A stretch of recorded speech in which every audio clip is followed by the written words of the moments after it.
Bonjour les amis turfistes, ça y est, on est en plein dans le meeting d'hiver de Vincennes. On a un grand dimanche de course, dimanche 19 novembre. Je vais vous proposer quelques études des plus belles courses de la Réunion ce dimanche. Auparavant, n'oubliez pas de vous abonner pour recevoir toutes les notifications quand je poste une vidéo. Ce ne sera de toute façon que quand il y a des quintés plus ou des réunions de trop, puisque je ne parie pas sur l'obstacle et le plat. Avant toute chose, je vous renvoie sur cette magnifique vidéo que je vous ai fait ce jour. Vous ne la trouverez que sur la chaîne Nico Quintet Prono. Nulle part ailleurs, vous trouverez une étude du prix de Bretagne où d'abord je vous explique un petit peu ce qu'il faut comprendre de cette course et les précautions à prendre dans l'établissement de votre jeu pour bien comprendre les enjeux. Ensuite, j'étudie chaque cheval un par un. Donc, il faut y aller. Et ensuite, bien entendu, je vous donne mon pronostic, mon béton, mon copain, et ainsi de suite.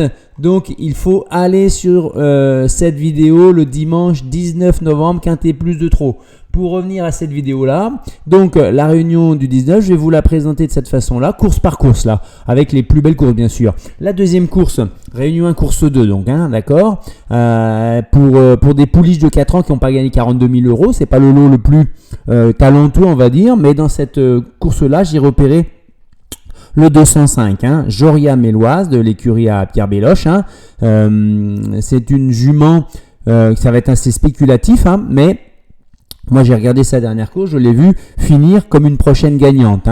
On retrouve un lot de femelles. Elle a déjà fait jeu égal avec Jade d'Érable qui a battu Jolie Gravure, qui va être la favorite. Donc les lignes sont bonnes.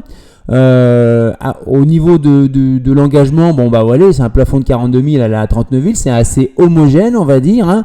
Elle aura contre elle seulement malheureusement de découvrir la grande piste de Vincennes, mais on peut penser, même si je suis pas un spécialiste non plus à ce point-là, que les allures de la petite jument doivent lui permettre de grimper la côte de la montée de Vincennes sans problème. On en saura plus après cette course, mais c'est assez spéculatif parce que si on va sur PMU point de vente, on trouve pour le moment une cote de 11 contre 1. Bien entendu, face à elle, il va y avoir en deuxième chance, en cheval à associer éventuellement, le 4 Jolie Gravure et le 8 Jet 16 avec Alexandre Brivard. Voilà ce que je peux vous dire sur cette course 2. Ensuite, on reprend la course du Quintet Plus. Et là, je ne peux pas faire autrement que de reprendre le 408 Orsi Dream pour au moins une place dans le trio, parce qu'il faut avoir bien compris que finir dans le trio, ça va ouvrir les portes du Prix d'Amérique. Donc, à un moment donné, les chevaux qui sont en tête, ils vont pas s'entretuer pour la gagne s'ils s'aperçoivent qu'ils peuvent assurer le coup pour le trio. Donc, c'est pour ça que je jouerai davantage placé avec des chevaux un peu plus spéculatifs qui ont la même ambition ce jour. Hip Hop au fort, Idéal du Pommeau, Ganette Banville, Hokkaido Giel. On aurait pu aller jusqu'à Isoard Vedake, je vous le conçois. D'accord. Après, les chevaux de classe, ils sont là. C'est Empire MDSM et Corberry, mais est-ce qu'ils vont faire leur course aujourd'hui? Oracle Till, je suis pas sûr qu'il soit à 100% et face à une telle opposition où il a encore ses preuves à faire, même si il a éclaboussé de son talent les meetings précédents. J'attends encore un petit peu peut-être dans la suivante, dans la prochaine qualif pour lui. Voilà. Ensuite, on enchaîne avec la course suivante, la course 5. Ce n'est plus ni moins qu'un groupe 2 qualificatif pour le prix de l'Étoile, le prix Charles Tersolin, le prix Eurasie, un groupe 1. Ce sont pour des pouliches de 3 ans, donc des toutes jeunes juments. C'est un lot quand même qui est assez dense.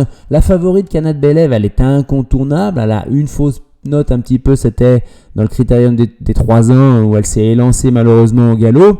Moi je vais rester parce qu'il y a beaucoup de juments qui peuvent faire l'arrivée, le 13, le 12, le 11, le 9, le 6, le 4, le 3, mais je vais rester sur mon impression visuelle de la course de référence pour les juments qui étaient juste en dessous des meilleurs, où Chiara de Vandel s'était imposée devant Calmia Péril, mais celle qui finissait le mieux c'était Kanaka de Busset. Elle avait la meilleure réduction kilométrique dans les 500 derniers mètres. Donc on va jouer Kanaka de Busset, plaqué des 4 avec Franck Ouvry à la drive. on va voir large, hein, parce qu'elle peut très bien finir quatrième. Hein. Donc, en 2 sur 4 et en multi, à vous de trouver vos chevaux associés ou simplement en 2 sur 4 avec Canad Belev. Voilà. On enchaîne avec la 6e. C'est un groupe 3 seulement, on va dire.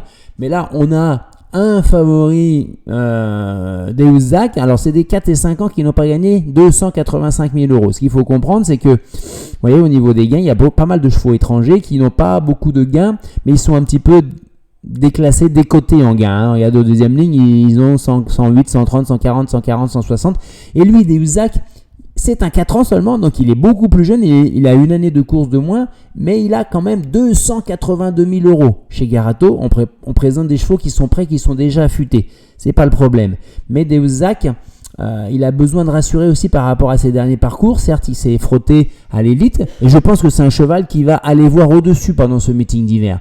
Mais là, je me demande s'il va être complètement à 100% pour pouvoir s'imposer. C'est pour ça que ça ouvre la porte pour moi au 603, Idéal du Rocher, qui vient de s'illustrer à Volvega, en devançant notamment Cache du Rib derrière une jument, c'est une bombe de vitesse, il n'a pas pu la rattraper. Il est superbement engagé avec 269 000 euros, c'est un hongre de 5 ans. Charles Motier se met à son sulky, il est déféré des 4, un super numéro.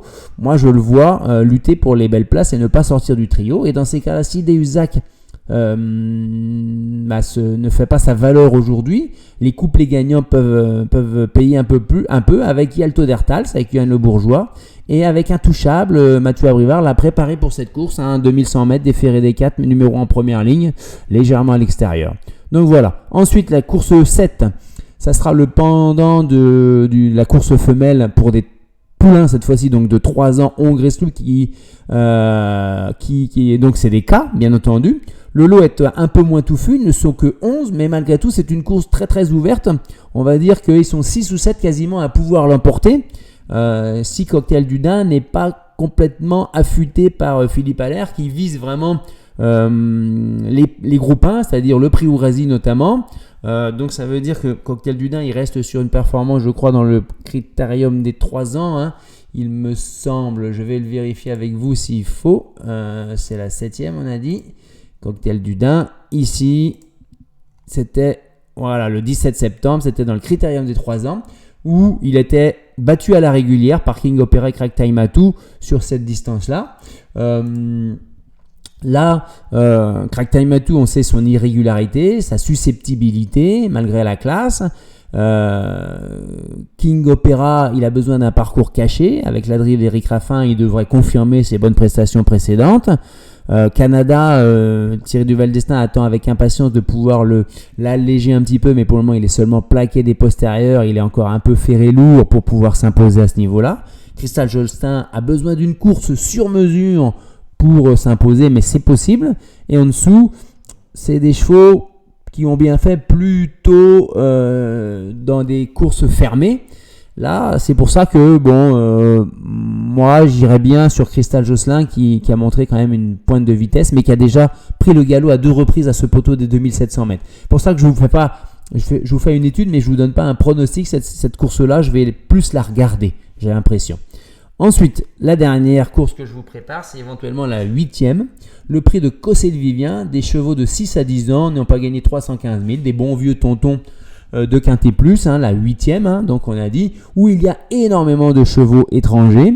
Et là, on a vraiment l'impression qu'ils sont déclassés. Le 1, Oscar LA, et le 6, Unico Broline, ils se sont illustrés sur des lignes nettement supérieures à ce qu'ils vont affronter. On va regarder ça ensemble ici. Regardez les courses de Unico Broline drivées par Goup. Par contre, il est moins à son affaire en ce moment, mais en Goup à Vincennes, moins en réussite qu'il y a quelques années. Là, il battait Power quand même, qui est un cheval qui, excusez-moi du peu, Power, il s'est illustré dans des groupes où il battait des superbes chevaux. Donc, on va retirer celle-là. La course d'avant, pour lui, j'ai des lignes. Attendez, on va les retrouver ici. Non, c'est pas celle-ci. Ici, Charmanzac, on le connaît. Derrière Sound Moteur, qui va courir le Bretagne. Ici, derrière Aetos Chronos, devant Onas Prince. Donc, c'est quand même des lots qui sont exceptionnels, quoi. Il battait en octobre 2022, avant qu'il vienne chez nous, Oracle Till. Don Fanucci Z, Nico Broline. Hein. Donc, et vous voyez, à chaque fois, pas très loin, Oscar Eley. Hein. Donc, franchement, dans cette course-là, s'il fait sa valeur, s'il s'adapte aux courses françaises, parce que je pense qu'il n'est jamais venu encore, et il vient de courir jusqu'en fin octobre, donc il est prêt, sans être fatigué par sa saison, j'ai l'impression. Là, attention à ce cheval-là. Hein. Face à eux, les Français, on va y mettre Avedream. Mathieu Abrivard, il compte beaucoup. Et bien sûr, Fanatic Flash, qui est en plein sur son parcours, mais qui est qui va trouver quand même fort à faire là. Mais il est sur son parcours. Il a déjà trotté une 10 et fractions sur ce parcours-là. Il peut s'illustrer. Et celui qui peut mettre tout le monde d'accord s'il est au top, c'est pas une femelle, pardon, c'est si il est au top, c'est Sarah Jayburn. Qui avait fait un cavalier seul en septembre dans un quintet plus et depuis qui a déçu, seulement déféré des postérieurs, numéro 11, mais par contre la cote à l'ouverture sur cette course là elle m'interpelle un tout petit peu parce que 5 contre 1 ce matin, et là il y a 11 contre 1 désormais, on voit le gros favori Avedream pour le moment, Fanatic Flash 9 contre 1 et Unico Broline. Moi j'irais plutôt sur le 6 dans cette course là, si j'en avais un à jouer ça serait le 806 Unico Broline ici qu'on va mettre en rouge. Voilà. Et ben voilà les amis. Donc je vous rappelle que vous pouvez aller voir cette fameuse vidéo du Quintet Plus d'aujourd'hui. Elle est un peu longue mais allez jusqu'au bout et profitez de toutes ces études où je vous décris les chances et les points faibles de chaque partant du jour. C'est un quintet très très difficile. Je vous fais une vidéo de dernière minute sur le coup des midis. Allez, bye bye, à bientôt.